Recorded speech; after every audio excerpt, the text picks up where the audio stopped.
We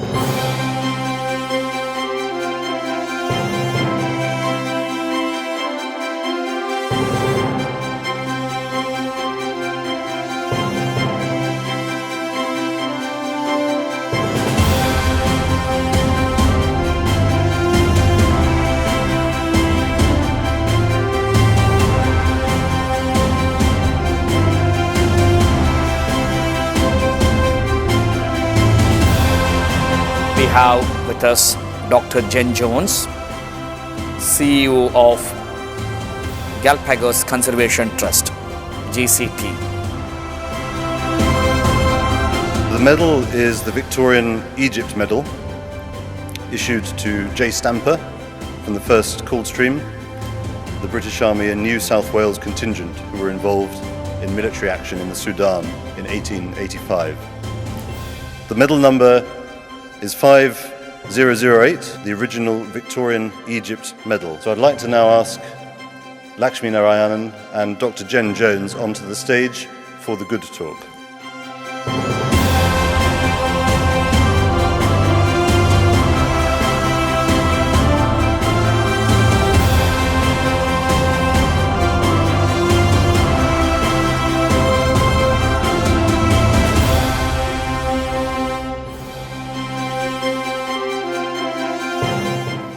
Let's welcome Dr. Jen Jones to have a good talk with us. I want to make it easy for you. I want you to start about your journey, where you started your life, where you were born, and where you were grown up. What inspired you to become a planet-friendly person or a planet-loving person? Please. Okay, well, firstly, thank you for having me here. It's a huge honor to be here with all of you in this amazing venue. I grew up in the Peak District, which is about in the center of England, but I always felt more myself in nature, right? I felt like I've always connected with being in the environment, always curious about animals, so whether it's the insects in my garden or going to the woodlands and collecting leaves and trying to look up which trees they were from. You know, it started very early that. And then I was always fascinated by the ocean, despite having never really seen it, because I grew up right in the center of the UK and I haven't traveled very much at that time. But I was just so amazed by the fact that we knew so little about the ocean that covers the majority of our planet. You know, you hear about these massive creatures, the whales, but then the tiny plankton, and this diversity just really blew my mind. So my mum was often like, oh, where's Jen? Oh, she's doing whale work. So I would get all these books out of the library and draw out all the whales and all the facts and figures, and I just absolutely loved them. Then, when I was about maybe 8 or 9 years old, I got a magazine. And on the front of the magazine, there was a dolphin that was caught in a fishing net. And I started reading about the tuna industry and the impact it was having, even, 9 years old. And I decided that was what I wanted to do, was to dedicate my career to ocean conservation in particular. So, yeah, it started very early. Then I always had that pathway. I knew which university I wanted to go to. I did marine biology in Southampton Uni. And then not long after that, I saw an advert for a competition where you could enter to be paid for 2 months at a charity of your choice as an intern. And I was looking at what kind of ocean conservation can you do in London. And I came across this charity, the Galapagos Conservation Trust. And so I was like, wow, you could work for these remote islands in Galapagos from London.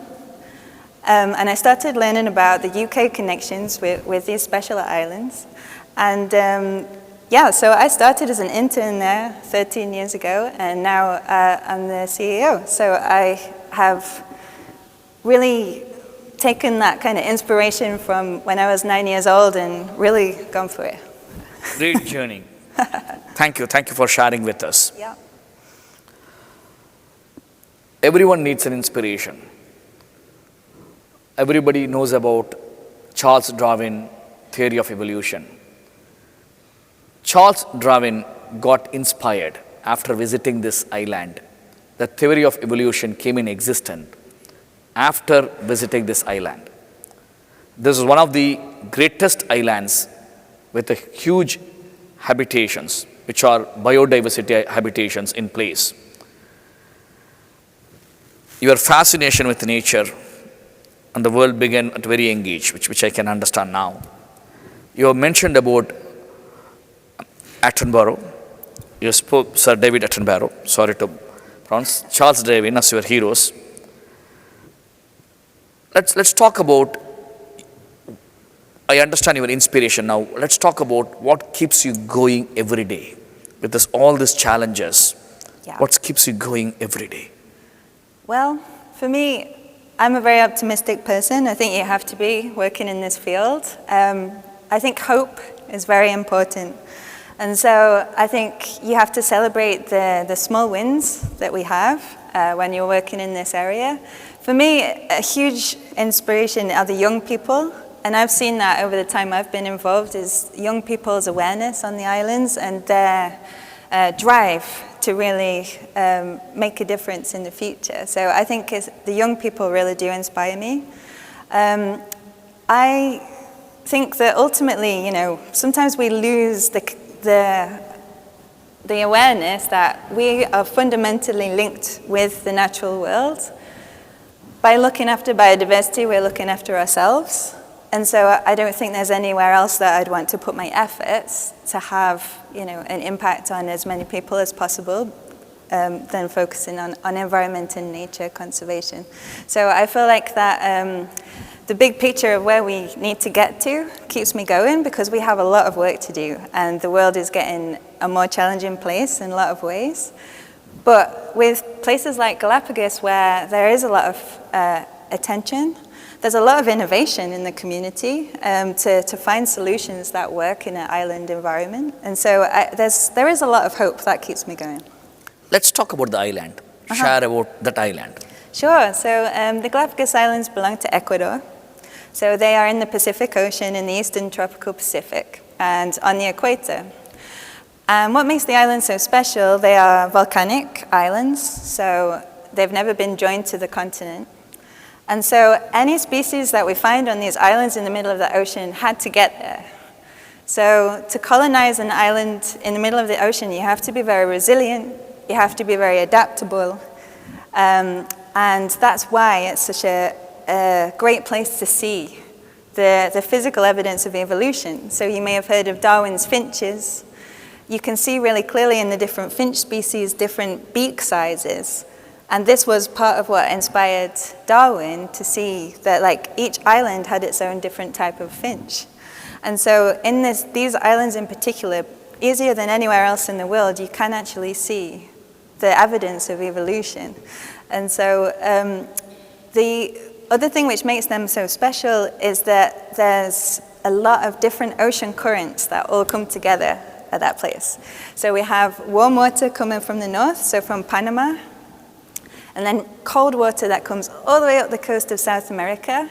And this means that warm species and cold species can live in the same place. So you'll never find anywhere else which has penguins, but also hammerhead sharks, giant tortoises, sea lions. The amazing biodiversity we see there is because of this unique ocean conditions as well. So the islands were not populated for a very, very long time, which is also why they have so much of their native biodiversity. So in Galapagos, we still have 95% of the biodiversity, which is pretty unique in the world. As you'll have all heard, species are declining everywhere. But in these islands, they're still there, mostly because humans have not been there so long. But what we have is a unique place where humans are thriving with nature. And so we think that by sharing the stories from Galapagos and growing the interventions and solutions we have there, we can inspire other places, because these challenges are not unique just to those islands. Can you please share, as an organization, what do you people do there? Yeah, what do we do in the islands? Yeah, so we have programs that focus on ocean conservation, but also on the island conservation. We do a lot of environmental education with the local community. We work with tourism. So how we move to a regenerative tourism model, we work a lot with businesses to look at how do we really make that sustainable for the environment. A lot of the work that I do is on plastic pollution as well. So that is a huge problem on islands in particular because of those ocean currents that I mentioned. And so islands often have a very unfair burden of pollution like that because it's all floating in the ocean. Ultimately, until it reaches an island, is a barrier. So then it all starts stocking up on those coastlines. So we've had a lot of focus on that topic in particular recently. Another major issue that we work on, I was already speaking to somebody about this earlier from the shipping industry, is invasive species. So, like I said, these species that live in islands like Galapagos are so well adapted to the unique environments that are there. If you introduce a species that was not native, they have a really, really detrimental effect very quickly, and so it's a huge extinction risk. So a lot of what we do is looking at how we can tackle that issue as well. So one of the ways to build the better living world or a better world future is to encourage the younger generation. What do you recommend for the younger generation? Or if you have to address a class of 2074, 50 years down the line. Wow. Right, because people think about only today about themselves. Nobody thinks about, that's what I look at it. How many people think about, if I live for 50 years, will I do the same thing what I do today? Wow. Right? Yeah. So what would you advise them? What would you tell them? Because they have to care for this world. They have to leave this world as a better place. Absolutely. I think that's the fundamental message, that we are nature. Like, we've done a lot to try and separate ourselves from it, but we can't. We are part of these systems. The planet provides all of the air that we breathe, all the water we drink, all of the resources that go into any of the industries that we have.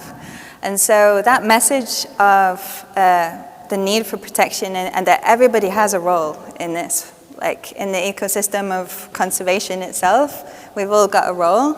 And so I would want it to be an empowering message that one person can change the world, anybody can change the world. I genuinely think that. And I would want there to be that message of hope. Because it's easy to say, oh, look, why should I bother doing this? You know, look at the scale of that problem. The governments aren't doing anything, the businesses aren't doing anything. What can I do as one person? But you can change things. We can change things. We can ask questions. We can share our voices and stories on this kind of stage, which again is why I'm so grateful to be, maybe I'm a bit of an anomaly in this group, but it's wonderful to recognize that importance of cross-sector partnerships and communicating with each other to have real impact, yeah. So I'd want that empowering message to go to future generations that they can change things. Let me reassure you, you fit into the stage and you fit into this. It's others people to choose whether they want to live in this world of being planet good. You have dedicated your life for making this planet a better place. So we are proud for that one. Let's talk about philanthropy for nature, right? It's no more a philanthropy. Now we have something called a green capital, blue capital, nature capital, responsible capital, sustainable capital. They named the capital in various ways. But the bottom line, everybody is going through for one thing. They have to preserve this planet. So what is your view? How difficult for you to access money? How tough for the things that you guys are doing? How do you handle it? Yeah, well, it is hugely challenging, of course. We're a small organization and very niche. And so we do have a lot of philanthropic funding from grants, from foundations. But actually, if you look at all of the foundation giving in the UK, only 4% goes to the environment from all of the charitable giving. And so it's only a very tiny bit that we are even eligible for, and that might not be in our region as well. And so the amount of philanthropic grant money that's available for what we do is very small. We're really interested in looking at these different mechanisms though, because we do believe that you can find ways to marry up the improving financial wealth with natural wealth as well. So exploring these new mechanisms that are coming up in terms of investing in biodiversity conservation whether it's through regenerative tourism industry, like I said, whether it's through looking at innovations for dealing with this plastic waste, as an example. Like, there are opportunities for sustainable businesses to grow as well. And so we're hopeful that with more conversations with private sector, we can find more opportunities to grow that and scale up these ideas, because on these islands, there's 30,000 people that live there. There's some people which are very entrepreneurial, they're very innovative, but they don't have access to any seed funds. So we try and also to connect these people who are on islands to access these opportunities, that I'm sure there's networks in this room that would be relevant there. But I think what we do as small organizations, we have to adapt just like those species, and what we can do a lot with very little. So I'll give you a quick example. We had a philanthropist that gave us some seed funding for this plastic program. We got £50,000, and with that money, we were able to do some small pilots to get some results, and we developed a 4-year strategy of where we wanted to go with it. And then that philanthropist said, okay, we'll give you 750K for the 4 years with a challenge that you go and match it. So we're like, okay, we like a challenge. And we managed to exceed that match, almost double now. And, you know, it's that kind of making sure that small organizations like ours are smart with that. You know, we need to make sure that our funding mechanisms are sustainable as well. So just from those first seed funds, you know, sometimes it really does have a domino effect very quickly. Now, since you spoke about plastic, you are part of the Global Plastic Treaty negotiation, right? Yep. So let's talk about the vulnerability of the plastics. What is the vulnerability? There's a lot of noise has been made for the last 20 years, but I don't know how much actions has been taken in avoiding plastics completely. Still, we walk into any of the biggest stores anywhere in the countries, still they use plastics as the plastic bags are given to you. Yeah. Right? The number of plastic bags you use are in millions every day. So can you please throw some light on it? Yeah, of course. So I think progress has been slow in the last 20 years until the last 2 years. So the Global Plastics Treaty, for those of you who are not aware, it's a United Nations treaty where all the member states have agreed to sign up to this legally binding Global Plastics Treaty as a way of regulating basically the whole life cycle of plastic. So from its initial manufacturing from oil, is what most of it is made of course, through to the companies that, you know, basically the whole supply chain. What we are focusing on is calling for less production of brand new plastic. So there's a lot of opportunities now to look at different types of materials. But where the innovation is really needed is that waste management and safe disposal, because it is just accumulating in the environment. So as I mentioned earlier with the ocean currents, islands get a phenomenal amount of plastic that's coming from other places. So from our research we've been doing in the last 5 years, in Galapagos in particular, we know that 98% is coming from outside. And from that, probably about half is coming from at-sea sources. So that's primarily fishing fleets. And then the other half is from rivers in South America, by the way. So we are starting to pinpoint where those sources are for the islands, and then we can start getting the right policies in place, engage the local communities that are linked there, and engage businesses to find solutions. The fishing fleet issue, we start to look at which nations are fishing in the area, which types of fisheries are there, and pretty much all of the at-sea plastic coming in is from Ecuador itself, from Peru, and from China. And so that's the other thing which we need to see here is this. This is why we need the Global Plastics Treaty. So we have countries working together and agreeing to the same restrictions and ways to manage this better. Let me finish this with one last question. Assume you have all the possible resources you need, whether it's money, people, knowledge. What would one thing that would you dedicate and do going forward? Oh, wow, that's one thing. That's impossible. I think You know, in terms of sustainability for the future, if I had to choose one thing, I would make it mandatory that every 10-year-old got to, on the islands in particular, got to see the national park. I think this should be the case everywhere. So there's a lot of research that shows you develop your attitudes to nature by 10 years old. So what happens to kids up until that age is so formative for how they might care about the environment into the future.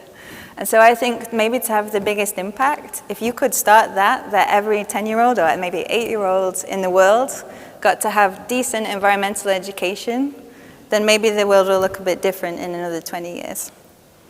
Thank you so much.